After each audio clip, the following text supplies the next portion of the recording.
മഹേന്ദ്രപർവ്വതത്തിന് മുകളിൽ കയറി നിന്നുകൊണ്ട് ഹനുമാൻ സ്വാമി രാമനെ സ്മരിച്ചു. വായുദേവനെയും ബ്രഹ്മദേവനെയും എല്ലാ ദേവന്മാരെയും മനസ്സിൽ ധ്യാനിച്ചു. ഹനുമാൻ സ്വാമിയുടെ അത്യത്ഭുതകരമായ ആ ഒരു നിപ്പ് കാണാൻ വേണ്ടി ദേവന്മാരും വിദ്യാധരന്മാരും ആകാശത്ത് നിലയുറപ്പിച്ചിരുന്നു. എല്ലാവരും ഹനുമാൻ സ്വാമിയെ സ്തുതിച്ചു, പുഷ്പവൃഷ്ടി ചെയ്തു. ഹനുമാൻ സ്വാമി കുതിച്ചുയരാൻ വേണ്ടി പർവ്വതത്തിൽ അള്ളിപ്പിടിച്ചുകൊണ്ട് ആഞ്ഞമർന്ന സമയം ആ ഒരു സമ്മർദ്ദം മൂലം അവിടെ വസിച്ചിരുന്ന ഋഷിമാരും എല്ലാ ജീവജാലങ്ങളും ഓടി രക്ഷപ്പെടാൻ തുടങ്ങി. ജയ് ശ്രീറാം എന്ന് പറഞ്ഞുകൊണ്ടുള്ള ആ ഒരു കുതിപ്പിന്റെ ശക്തിയിൽ മരങ്ങളും പുഷ്പങ്ങളും ഇലകളും മഹേന്ദ്രപർവ്വതത്തിന്റെ ഒരു ഭാഗം തന്നെയും ഹനുമാൻ സ്വാമിയുടെ കൂടെ ഉയർന്നു പൊങ്ങി വന്നു. പിന്നീട് സമുദ്രത്തിൽ പതിക്കുകയും ചെയ്തു. ഭഗവാന് വേണ്ടി സേവനം ചെയ്യാനുള്ള അവസരം ലഭിച്ചതിൽ ഹനുമാൻ സ്വാമിക്ക് വളരെ സന്തോഷമായി. ദേവിയെ കണ്ടെത്താൻ രാമൻ ആരുടെയും സഹായത്തിന്റെ ആവശ്യമില്ല. എന്നാൽ ഭഗവാന് വേണ്ടി സേവനം ചെയ്യാനുള്ള അവസരം ഭഗവാൻ കാരുണ്യപൂർവ്വം നൽകുകയാണെന്ന് ഹനുമാൻ സ്വാമിക്ക് അറിയാമായിരുന്നു. താൻ മുദ്രാമോതിരം ദേവിയുടെ കയ്യിൽ നൽകുമ്പോൾ ദേവിക്ക് വലിയ സമാധാനമാകുമല്ലോ എന്ന് ഹനുമാൻ സ്വാമി മനസ്സിൽ ചിന്തിച്ചു. മരണസമയത്ത് രാമ എന്ന നാമജപത്തിലൂടെ മാത്രം ഒരു വ്യക്തിക്ക് ഭവസാഗരം മറികടക്കാൻ കഴിയും. അതിനു മുൻപിൽ ഇത് വെറും നിസ്സാരമായ ഒരു സമുദ്രം മാത്രമാണെന്ന് ഹനുമാൻ സ്വാമി ചിന്തിച്ചു. എല്ലാ ദേവന്മാരും എങ്ങനെ ഹനുമാൻ സ്വാമിയെ സഹായിക്കണമെന്ന് ചിന്തിച്ചുകൊണ്ടിരുന്നു. സൂര്യദേവൻ ചൂട് കുറച്ചു. വായുദേവൻ ഒരു കുളിർത്ത കാറ്റ് ഹനുമാന് ചുറ്റും നിലനിർത്തി. ഹനുമാൻ സ്വാമിക്ക് വിശ്രമിക്കുന്നതിനായി സമുദ്രദേവൻ മൈനാക പർവ്വതത്തെ അയച്ചു. എന്നാൽ ഹനുമാൻ സ്വാമി പറഞ്ഞു, വിശ്രമിക്കാൻ എനിക്കിപ്പോൾ സമയമില്ല, എത്രയും വേഗം ലങ്കയിലെത്തണം. ഹനുമാൻ ഇനി ലങ്കയിൽ പല പല സേവനങ്ങളും ചെയ്യാനുണ്ട്. അതിനാൽ ശക്തനാണോ എന്ന് പരീക്ഷിക്കുന്നതിനായി ദേവേന്ദ്രൻ നാഗമാതാവായ സുരസാദേവിയെ അയച്ചു. സുരസാദേവി ഭീകര രാക്ഷസി രൂപത്തിൽ ഹനുമാന്റെ മുൻപിലെത്തി. തന്റെ ഭക്ഷണമാകണമെന്നും ഇതുവഴി പോകുന്നവരാണ് തന്റെ ഭക്ഷണമെന്ന് ബ്രഹ്മദേവൻ വരം നൽകിയതായും ഹനുമാൻ സ്വാമിയോട് പറഞ്ഞുകൊണ്ട് വായ തുറന്നു. താനിപ്പോൾ ഭഗവാന്റെ സേവനം ചെയ്യുകയാണെന്നും തന്റെ ഉത്തരവാദിത്വം നിർവഹിച്ചതിനു ശേഷം ഭക്ഷണമാകാമെന്നും ഹനുമാൻ സ്വാമി മറുപടി നൽകി. എന്നാൽ സുരസ അത് കേൾക്കാതെ വായ വലുതാക്കിക്കൊണ്ടിരുന്നു. ഹനുമാൻ സ്വാമി സ്വന്തം വലിപ്പം കൂട്ടുകയും അതിനുശേഷം ഒരു തള്ളവിരലിന്റെ വലുപ്പത്തിൽ ചെറുതാകുകയും സുരസയുടെ വായിൽ കയറിയതിനു ശേഷം ഇറങ്ങിയിട്ട് പറഞ്ഞു, ഞാൻ അവിടുത്തെ വായിൽ പ്രവേശിച്ചതിലൂടെ അങ്ങയുടെ ഭക്ഷണമായിരിക്കുന്നു. ഇനി എന്നെ പോകുവാൻ അനുവദിക്കൂ. ഇത് കേട്ട് സുരസ ഹനുമാന്റെ ബുദ്ധി സാമർഥ്യത്തെ പ്രശംസിച്ചു. നീ തീർച്ചയായും ഉദ്യമത്തിൽ വിജയിക്കുന്നതാണ് എന്ന് പറഞ്ഞുകൊണ്ട് അവിടെ നിന്നും പോയി. ഹനുമാൻ വളരെ വേഗതയിൽ പറക്കുന്ന നേരത്ത് സിംഹിക എന്ന രാക്ഷസി ഹനുമാൻ സ്വാമിയുടെ നിഴലിനെ തടഞ്ഞു നിർത്തി. അദ്ദേഹത്തിന് പറക്കാൻ സാധിക്കുന്നില്ല. ചുറ്റും നോക്കിയപ്പോൾ ഭീകരരൂപിയായ രാക്ഷസി വിഴുങ്ങാൻ നിൽക്കുന്നു. ഹനുമാൻ അവളുടെ വായുടെ ഉള്ളിൽ പ്രവേശിക്കുകയും തന്റെ വജ്രം പോലുള്ള ശരീരം ഉപയോഗിച്ച് അവളുടെ ശരീരം കീറുകയും അങ്ങനെ ആ രാക്ഷസിയെ വധിക്കുകയും ചെയ്തു. വീണ്ടും അതിശക്തിയിൽ പറന്നു. അധികം താമസിക്കാതെ സ്വർണം കൊണ്ട് നിർമ്മിക്കപ്പെട്ട കോട്ട കാണപ്പെട്ടു.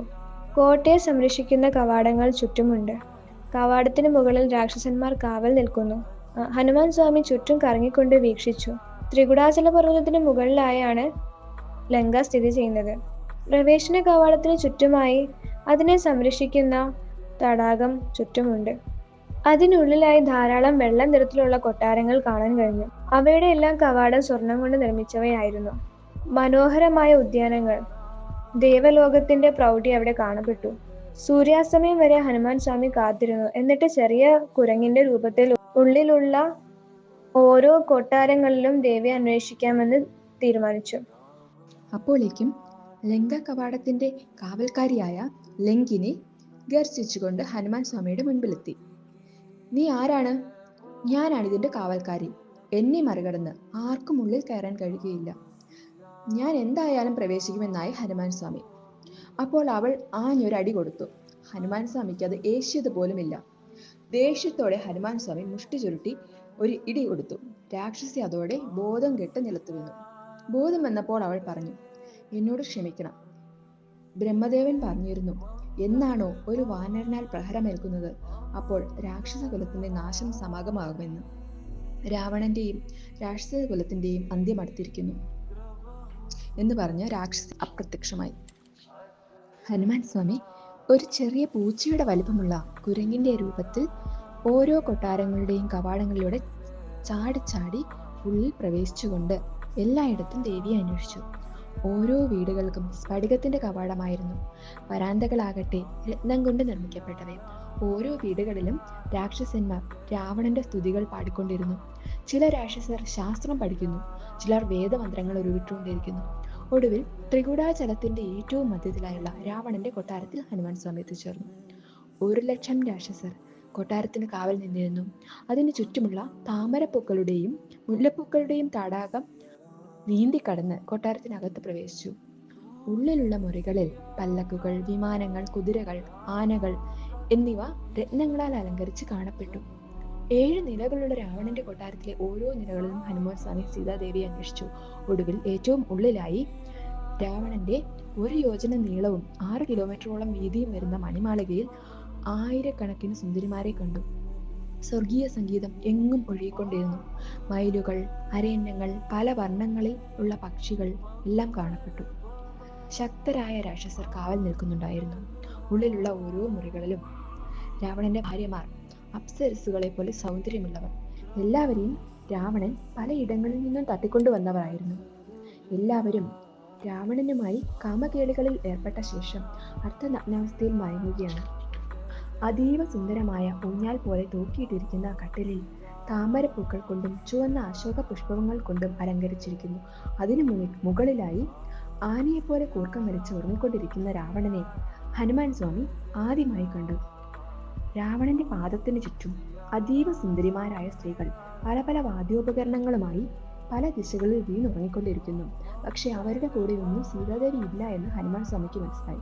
രാവണന്റെ തൊട്ടടുത്തായി ഏറ്റവും സുന്ദരിയായ സ്വർണ്ണ നിറത്തിലുള്ള ഒരു സ്ത്രീയെ രാവണൻ കണ്ടു. ഇത് സീതാദേവിയാണോ എന്ന് ഹനുമാൻ സ്വാമി ഒരു നിമിഷം സംശയിച്ചു പോയി. എന്നിട്ട് ഹനുമാൻ സ്വാമി മനസ്സിൽ ഉറച്ചു വിശ്വസിച്ചു, ഈ സ്ത്രീയുടെ മുഖത്ത് ഒരു വിഷമഭാവവും കാണുന്നില്ല. സീതാദേവിക്ക് രാമനില്ലാതെ ജീവിക്കാൻ കഴിയുകയില്ല. സീതാദേവിയെ ഓർത്ത് രാമൻ ഇത്രത്തോളം വിഷമിക്കുന്നു എങ്കിൽ ആ ദേവിക്ക് എത്രത്തോളം മഹത്വമായിരിക്കും. ആ അമൂല്യരത്നം ഒരിക്കലും രാവണന്റെ കയ്യിൽ പെട്ടുപോവുകയില്ല. ഹനുമാൻ സ്വാമി സ്വയം ചിന്തിച്ചു. മറ്റുള്ളവരുടെ ഭാര്യമാരെ ഇങ്ങനെ ഒരു അവസ്ഥയിൽ കാണുന്നത് ശാസ്ത്രമനുസരിച്ച് പാപമാണ്. എന്നാൽ ഇതെല്ലാം ദേവിയെ അന്വേഷിക്കാൻ വേണ്ടിയാണല്ലോ എന്നോർത്ത് സമാധാനിച്ചു. കാമത്തിന്റെ അടിസ്ഥാനത്തിലല്ല താൻ ഇതൊന്നും വീക്ഷിക്കുന്നത് എന്ന് ഉറപ്പുവരുത്തി. ഹനുമാൻ സ്വാമി ചിന്തിച്ചു, എപ്പോഴും രാമനെ സ്മരിക്കുന്ന എൻ്റെ ഉള്ളിൽ കാമം എങ്ങനെ വരുവാനാണ്? കാരണം രാമനുള്ളിടത്ത് കാമമില്ല, കാമമുള്ളിടത്ത് രാമനില്ല. നമുക്ക് ഒരുപാട് കാര്യങ്ങൾ ഇതിൽ നിന്നും പഠിക്കുവാൻ സാധിക്കും. സാക്ഷാൽ ഹനുമാൻ സ്വാമി പോലും ഭഗവാന്റെ സേവനങ്ങൾ ചെയ്യുന്നതിനായി ഒരുപാട് തടസ്സങ്ങൾ നേരിടേണ്ടി വന്നു. എങ്കിലും ലക്ഷ്യത്തിൽ ഉറച്ചു നിന്നു. നമ്മുടെ ജീവിതത്തിന്റെ പരമോന്നത ലക്ഷ്യം എന്നത് ഭഗവാന് വേണ്ടി സേവനങ്ങൾ ചെയ്യുക എന്നതാണ്. ആ സേവനങ്ങൾ ചെയ്യുമ്പോൾ പല തടസ്സങ്ങളും നേരിടേണ്ടി വന്നേക്കാം. എന്നാൽ ഭഗവത് സ്മരണയിലൂടെ എല്ലാത്തിനെയും നമുക്ക് മറികടക്കാൻ സാധിക്കും. എല്ലാ ദേവന്മാരും ഭഗവാന്റെ സേവനത്തിൽ പങ്കുചേരുവാനായി ഹനുമാൻ സ്വാമിക്കൊപ്പം നിന്നു. എന്നാൽ ആസുരിക മനോഭാവമുള്ളവരിൽ നിന്ന് മാത്രമാണ് തടസ്സങ്ങൾ നേരിട്ടത്. നമ്മൾ നമ്മുടെ സ്വാർത്ഥതയ്ക്ക് വേണ്ടി മാത്രം പ്രവർത്തിച്ചു കൊണ്ടിരിക്കുമ്പോഴാണ് നമ്മുടെ ജീവിതത്തിലും തടസ്സങ്ങൾ, പ്രശ്നങ്ങളും ഗൃഹദോഷങ്ങളും ബാധിക്കുന്നത്. എന്നാൽ നമ്മൾ ഭഗവാന്റെ സേവനങ്ങൾ ചെയ്യുമ്പോൾ ആസുരിക ശക്തികൾ തടസ്സങ്ങൾ സൃഷ്ടിച്ചാൽ പോലും ഭഗവാന്റെ കാരുണ്യത്താൽ നമുക്കതെല്ലാം മറികടക്കാൻ കഴിയും. ഹനുമാൻ സ്വാമി ഭഗവാന് വേണ്ടി സേവനങ്ങൾ ചെയ്തുകൊണ്ടിരിക്കുമ്പോൾ പോലും ആത്മപരിശോധന നടത്തിക്കൊണ്ടിരിക്കുന്നു. ഇതും നമുക്ക് വലിയൊരു പാഠമാണ്. നമ്മൾ പുറമേ നല്ല വ്യക്തിയായി അഭിനയിച്ചിട്ടും മറ്റുള്ളവരുടെ തെറ്റുകൾ പരിശോധിച്ചുകൊണ്ടിരുന്നിട്ടും യാതൊരു പ്രയോജനവുമില്ല. നമ്മൾ എപ്പോഴും നമ്മളെ വിലയിരുത്തിക്കൊണ്ടിരിക്കണം. മനോമാലിന്യങ്ങൾ നീക്കം ചെയ്യുന്നതിനായി വിശ്വാസത്തോടെ ഭഗവാന്റെ തിരുനാമം എപ്പോഴും ജപിക്കണം. അങ്ങനെ തിരുനാമം ജപിക്കുമ്പോൾ മനസ്സ് നിയന്ത്രണത്തിലാവുന്നു. രാവണന്റെ കൊട്ടാരത്തിൽ ഉടനീളം അന്വേഷിച്ചിട്ടും ദേവിയെ കാണാനാകാതെ ഹനുമാൻ സ്വാമിക്ക് നിരാശയായി. ദേവിയെ കണ്ടെത്തിയില്ല എങ്കിൽ മരണം വരെയും ഉപവാസമെടുക്കാൻ തീരുമാനിച്ച് കൊട്ടാരത്തിന് പുറത്തു വന്നു.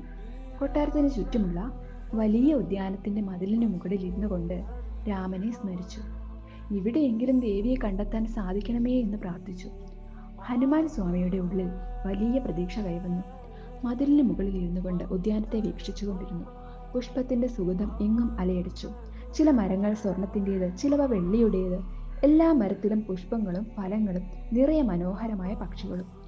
ഹനുമാൻ സ്വാമി ഒരു മരത്തിൽ നിന്നും അടുത്ത മരത്തിലേക്ക് ചാടുമ്പോൾ പുഷ്പങ്ങൾ നിലത്ത് പതിച്ചു. അതുകൂടാതെ ആ മരത്തിലുണ്ടായിരുന്ന പക്ഷികൾ ഉയർന്നു പറക്കുന്നതിലൂടെ മരത്തിലെ പുഷ്പങ്ങൾ ദേഹത്ത് വർഷിച്ചു.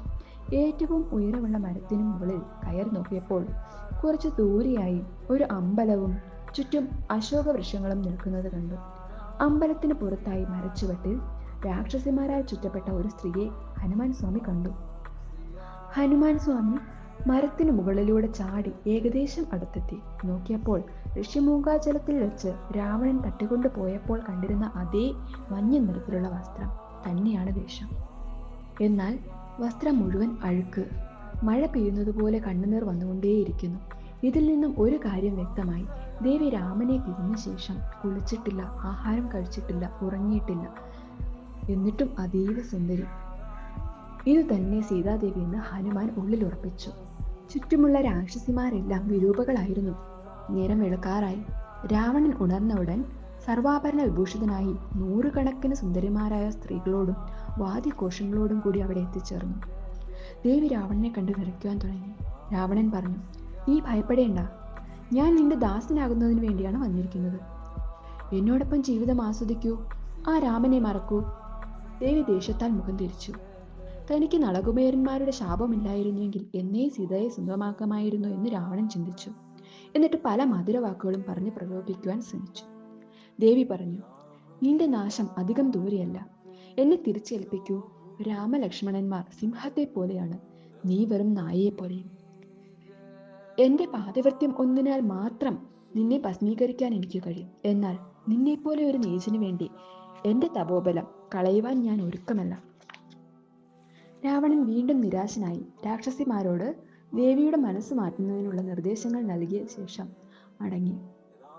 രാക്ഷസിമാർ രാവണനെ ഒരുപാട് പുകഴ്ത്തിക്കൊണ്ട് രാമനെ ഉപേക്ഷിക്കുവാൻ ദേവിയെ നിർബന്ധിപ്പിച്ചുകൊണ്ടിരുന്നു. ഒടുവിൽ അവർ ഭീഷണിപ്പെടുത്തുവാൻ തുടങ്ങി. ദേവി പറഞ്ഞു, വേണമെങ്കിൽ എന്നെ ഭക്ഷണമാക്കിക്കോളൂ, എന്നാലും ഞാൻ രാവണനെ സ്വീകരിക്കുകയില്ല. ദേവി ചിന്തിച്ചു, രാമൻ വരുമെന്ന ഒറ്റ പ്രതീക്ഷയിലാണ് ഞാൻ കഴിയുന്നത്. അല്ലായിരുന്നെങ്കിൽ എന്റെ തപോബലത്താൽ എപ്പോഴേ സ്വയം ഭസ്മമായി മാറിയേനെ. രാമൻ എന്താണ് വരാത്തത്? ഞാൻ എവിടെയാണെന്ന് മനസ്സിലായിട്ടുണ്ടാവില്ലേ? അതോ എന്നെ പിരിഞ്ഞ വിഷമത്തിൽ ജീവൻ ഉപേക്ഷിച്ചിരിക്കുമോ? ഒരിക്കലുമില്ല. കർത്തവ്യത്തിൽ ഒട്ടും വീഴ്ച വരുന്ന ആളല്ല രാമൻ. പതിവ്രതയായി എന്നെ രക്ഷിക്കുവാൻ അദ്ദേഹം തീർച്ചയായും വരും. ദേവിയുടെ വിശ്വാസം ഇതാണ് യഥാർത്ഥത്തിൽ നമുക്കുണ്ടാവേണ്ട വിശ്വാസം. നമ്മൾ പല പല പ്രശ്നങ്ങൾ വരുമ്പോഴും ഒരിക്കലും വിശ്വാസം കൈവിടരുത്.